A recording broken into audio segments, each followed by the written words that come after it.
بسم اللہ الرحمن الرحیم۔ آج درس قرآن ہے سورہ والضحیٰ کی 30واں پارہ میں ہے والضحیٰ واللیل اذا سجا ما ودعک ربک وما قلی۔ اس سورہ کا نام ہے سورہ والضحیٰ، اور یہ نازل کب ہوا؟ یعنی آسمان سے جبرائیل علیہ السلام جناب محمد الرسول اللہ صلی اللہ علیہ وسلم کے پاس کب لے کر آئے؟ اس کو کہتے ہیں نازل ہونا۔ ابتدائی دور میں نازل ہوئی، یعنی ابتدائی دور سے مراد نبوت کے بعد جب قرآن آنا شروع ہو گیا تو ابتدائی دور میں، شروع زمانے میں۔ اب کیوں نازل ہوا؟ روایت سے معلوم ہوتا ہے کچھ مدت تک وحی کے نزول کا سلسلہ بند رہا تھا، یعنی جبرائیل علیہ السلام آتے تھے قرآن کی آیت لے کر، آتے آتے اچانک کچھ دن کے لیے بند ہو گیا۔ اب نازل کیوں ہوا یہ سمجھیے، سورہ والضحیٰ۔ تو حضور صلی اللہ علیہ وسلم سخت پریشان ہو گئے تھے، اور بار بار آپ کو یہ اندیشہ لاحق ہو رہا تھا کہ کہیں مجھ سے کوئی ایسا قصور تو نہیں ہو گیا جس کی وجہ سے میرا رب مجھ سے ناراض ہو گیا ہے۔ ذرا اندازہ لگائیے، نبی معصوم،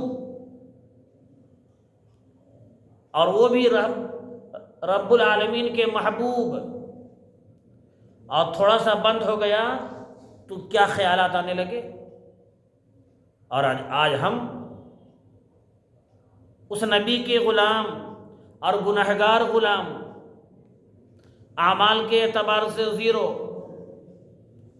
لیکن ذرہ برابر فکر ہے کہ نہیں ہے کہ اللہ ہم سے راضی ہے یا نہیں ہے؟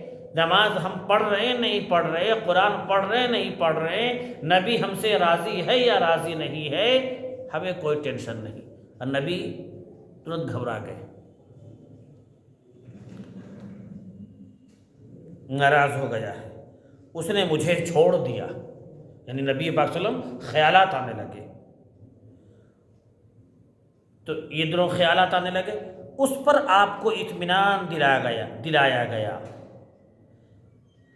یہ سورہ اتار کر کہ آپ جو سوچ رہے ہیں ایسی بات نہیں ہے، بلکہ کیوں بند ہو گیا تھا وحی کا نازل ہونا؟ فرما رہے ہیں وحی کے نزول کا سلسلہ کسی ناراضی کے بنا پر نہیں روکا گیا تھا، بلکہ اس میں وہی مصلحت تھی۔ کیا مصلحت تھی؟ وحی کی تیز روشنی اگر آپ پر برابر پڑتی رہتی تو آپ کے اعصاب اسے برداشت نہیں کر سکتے تھے، یعنی بدن۔ اس لیے بیچ میں وقفہ دیا گیا تاکہ آپ کو سکون مل جائے۔ یہ کیفیت حضور صلی اللہ علیہ وسلم پر نبوت کے ابتدائی دور میں گزرتی تھی، جبکہ ابھی آپ کو وحی کے نزول کی شدت برداشت کرنے کی عادت نہیں پڑی تھی۔ تو عادت پڑ جائے شدت برداشت کرنے کی، اس لیے روکا گیا تھا۔ آپ جو سوچ رہے تھے ایسی بات نہیں ہے، خلاصہ یہ ہے۔ اور جب ترجمہ اس کی سنیں گے تو آپ کو خود اندازہ ہو جائے گا کہ اللہ رب العزت کیسے کیسے تسلی دے رہے ہیں۔ یہ تو ہو گیا سورہ والضحیٰ کی ابتدائی آیت، والضحیٰ واللیل اذا سجا ما ودعک ربک وما قلی وللآخرۃ خیر لک من الاولی ولسوف یعطیک ربک فترضی الم یجدک یتیما فآوی ووجدک ضالا فہدی ووجدک عائلا فاغنی۔ یہاں تک آقا کو تسلی ہے۔ فَأَمَّا الْيَتِيمَ فَلَا تَقْهَرْ، آیت نمبر 9، اس کے اندر آقا کو نصیحت کی جا رہی ہے، لیکن در حقیقت آقا کے امتیوں کو نصیحت کی جا رہی ہے۔ اللہ اپنے بندوں کو نصیحت کر رہے ہیں۔ قرآن نصیحت ہے، قرآن ہدایت ہے، قرآن راستہ دکھاتا ہے، قرآن آپ کو یہ بتاتا ہے تمہیں کیا کرنا ہے، تمہیں کیا نہیں کرنا ہے۔ تو دیکھیے آیت نازل ہو رہی ہے آقا پر، لیکن نصیحت امتیوں کو فرما رہے ہیں۔ آیت نمبر 9 میں کیا فرما رہے؟ یتیم کے ساتھ اچھا برتاؤ کرو۔ آج معاشرے پر نگاہ ڈال لیں، اگر کسی گھر میں یتیم ہے، نہ بیوہ کا خیال، نہ یتیم بچے کا خیال، اپنے بچے کا خوب خیال۔ تصور کیجئے کل آپ اگر چلے گئے، آپ کے بچے کے ساتھ ایسے ہی کوئی کرے جیسے آپ کر رہے ہیں محلے کے یتیموں کے ساتھ، کیسا ہوگا؟ نہیں، خراب ہوگا۔ تو پھر اس کے ساتھ کیوں نہیں ہو رہا؟ آپ اس کے گھر کے پاس سے گزر رہے ہیں، آپ اس کو کھیلتے ہوئے دیکھ رہے ہیں، آپ کے بچے کے پاس مختلف قسم کی مٹھائیاں ہیں، ٹافیاں ہیں، بسکٹ ہے، اور اس بچے کے پاس نہیں ہے، ذرہ برابر انسانیت بیدار نہیں ہوتی۔ اللہ رب العزت حکم دے رہے ہیں، کس کو؟ اپنے بندوں کو، کس کو؟ نبی کے غلاموں کو، کس کو؟ نبی کے ماننے والوں کو۔ کیا؟ یتیموں کے ساتھ شفقت کا معاملہ کرو، ہمدردی کا معاملہ کرو اور حسن سلوک کرو، اللہ حکم دے رہا ہے۔ اور یتیم بچے کی تربیت اور پرورش کرو۔ ذرا اندازہ لگائیے آج ہمارے معاشرے میں یہ فضا ہے؟ ہمارے بچے اچھے اچھے کپڑے پہنے ہوئے ہیں، یتیم بچہ پرانا کپڑا، پھٹا کپڑا پہنے ہوا ہے، ذرہ برابر فکر نہیں ہو رہی ہے، محسوس نہیں ہو رہا ہے کہ اس کو بھی لا کر کے دے دے۔ بیدار کیجئے، انسانیت بیدار کیجئے، یہ عمل کرنے کا ہے، کیونکہ اللہ نے حکم دیا ہے، صرف مشورہ نہیں دیا ہے۔ بیواؤں کا خیال کیجئے تاکہ وہ پیسہ نہ ہونے کی وجہ سے گناہوں میں ملوث نہ ہو، بچوں کی محبت میں پیسہ نہ ہونے کی وجہ سے بچہ جو رو رہا ہے اور اس کو چپ کرانے کے لیے وہ غلط راستہ اختیار نہ کرے۔ اگر غلط راستہ اختیار کرتی ہے ہماری بیوہ خواتین بچوں کی وجہ سے، اپنے پیٹ کی وجہ سے، اور وہاں پر کے لوگ خوش و خرم کی زندگی گزار رہے، یاد رکھیے یہ قلق آپ پر پڑنے والا ہے، آپ پکڑے جائیں گے۔ اس لیے اللہ کے واسطے اپنے بچے کی خوب خیال کیجئے۔ اللہ نے دیا ہے، لیکن آپ کے پڑوس میں، آپ کے محلے میں، آپ کے معاشرے میں اگر یتیم ہے تو کبھی کبھی اس کے یہاں بھی دیکھ لیا کیجئے کس چیز کی ضرورت ہے۔ جی جیسے آپ کے بچے پریشان کرتے ہیں ایسے ان کے بھی بچے پریشان کرتے ہوں گے، لے جا کے خواتین کو جا کر چپ چاپ 500 روپے دے دیجئے، 200 روپے دے دیجئے۔ یہ دینا اللہ کے حکم کی اتباع ہوگی، اللہ آپ کے مال میں برکت دے گا، کمی نہیں ہوگی، یاد رکھیے۔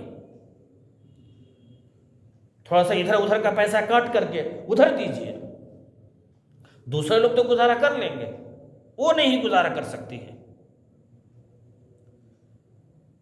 یتیم کس کو کہتے ہیں؟ بچپن میں جس بچے کے والد کا انتقال ہو جائے اسے یتیم کہتے ہیں۔ کیا فرمایا؟ یتیموں کو ڈانٹ ڈپٹ اور سختی کرنے سے منع فرمایا ہے۔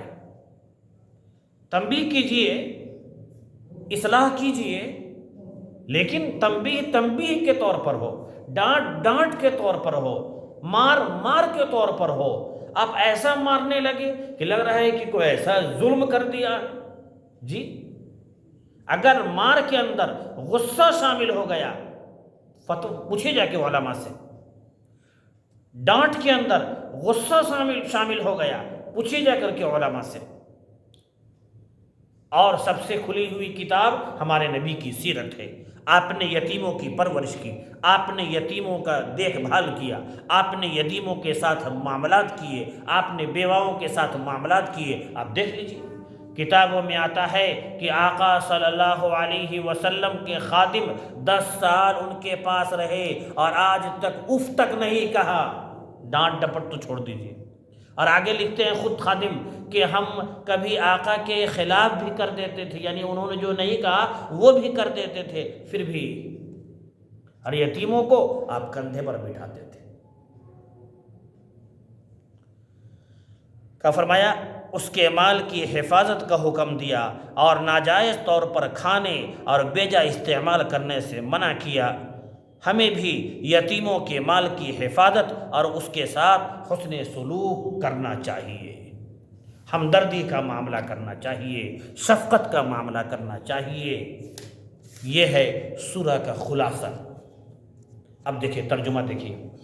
بسم اللہ الرحمن الرحیم، شروع اللہ کے نام سے جو رحمان ہے اور رحیم ہے۔ والضحیٰ واللیل اذا سجا، قسم ہے روز روشن کی اور رات کی جب کہ وہ سکون کے ساتھ طاری ہو جائے۔ ما ودعک ربک وما قلا، اے نبی آپ کے رب نے آپ کو ہرگز نہیں چھوڑا۔ نبی تصور کر رہے تھے اللہ ناراض ہو گیا ہے، ہم کو چھوڑ دیا۔ اللہ کیا فرمایا؟ آپ کے رب نے آپ کو ہرگز نہیں چھوڑا، وما قلا، اور نہ وہ ناراض ہوا ہے آپ سے۔ جی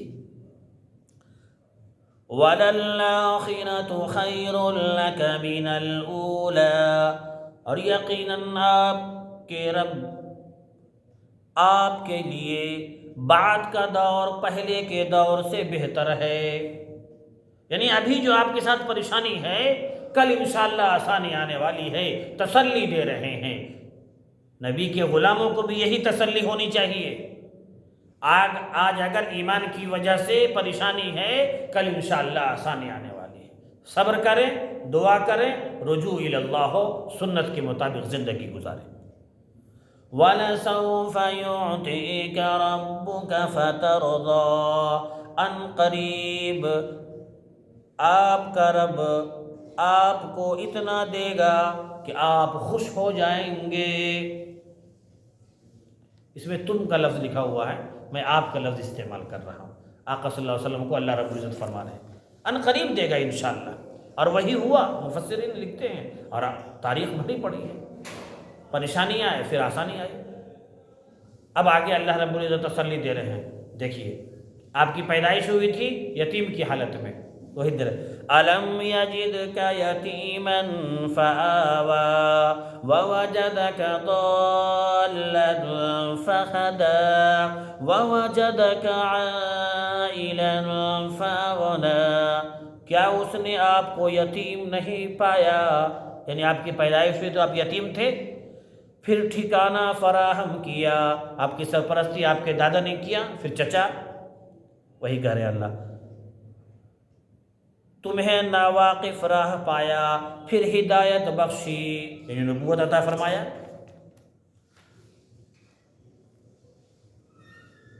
آپ ووجدک، آپ کو پایا، نادار، پھر مالدار کر دیا۔ آپ کو پایا نادار، پھر مالدار کر دیا، غریب تھے پھر مالدار ہوئے۔ اب یہاں سے نصیحت ہے، فَأَمَّا الْيَتِيمَ فَلَا تَقْهَرْ، لہذا یتیم پر سختی نہ کرے۔ وَأَمَّا السَّائِلَ فَلَا تَنْهَرْ، اور سائل کو نہ جھڑکے۔ یتیموں کے ساتھ اللہ حکم دے رہا ہے سختی سے پیش نہ آئیے، ہمدردی سے، محبت سے، شفقت سے۔ اور مانگنے والا اگر نہیں ہے آپ کے پاس، دل نہیں بھر رہا، آپ اس کو احسن طریقے سے آپ منع کر دیں، سائل کو نہ جھڑکیں۔ وَأَمَّا بِنِعْمَةِ رَبِّكَ فَحَدِّثْ، اور اپنے رب کی نعمت کا اظہار کریں۔ یہ ہے والضحیٰ کی تفسیر اور ترجمہ۔ امید کہ ہمیں باتیں سمجھ میں آئیں گی، اور جو نصیحت کی چیزیں ہیں اللہ رب العزت ہمارے دلوں میں بھی وہ نصیحت اتار دے، اور ہمارے بھائیوں ہمارے بہنوں کے دلوں میں بھی وہ نصیحت اتار دے، آمین۔